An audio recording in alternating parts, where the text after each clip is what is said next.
Da Bachalou Nondichao et Gabin Dimassé, deux dépositaires de l'histoire du royaume de Dahomey, deux sources inépuisables qui ont alimenté des décennies durant les recherches d'universitaires, essayistes et écrivains de tous horizons. Ces deux intellectuels communautaires quittent les murs des palais royaux d'Abomey pour exposer ici, à ce public composite de l'UAC, l'histoire du peuplement du plateau d'Abomey, berceau du royaume de Dahomey. Des discours qui seront transcrits. Le concept est baptisé du Dahomey d'alors.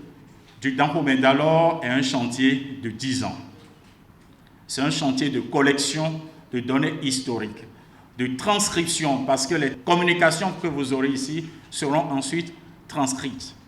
Tels ils ont parlé, tels vous avez posé les questions, nous allons les transcrire tels. Nous ferons des collectes en lot de 6 pour les sortir en tomes.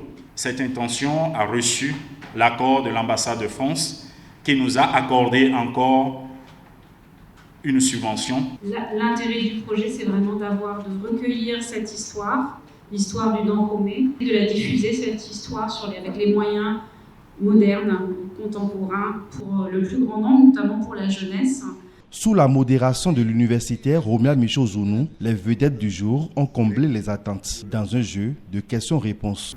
Les Wemenu, les Bloum, les Nago, les Kweda, les Ife, tout le groupe qui était présent sur le territoire, c'est ça réuni sous l'autorité d'Aladahonou qui nous a permis d'avoir le peuple fort. J'ai cité 3 périodes, la période des Sénégalais, la période des Ashanti et la période des Guénévis.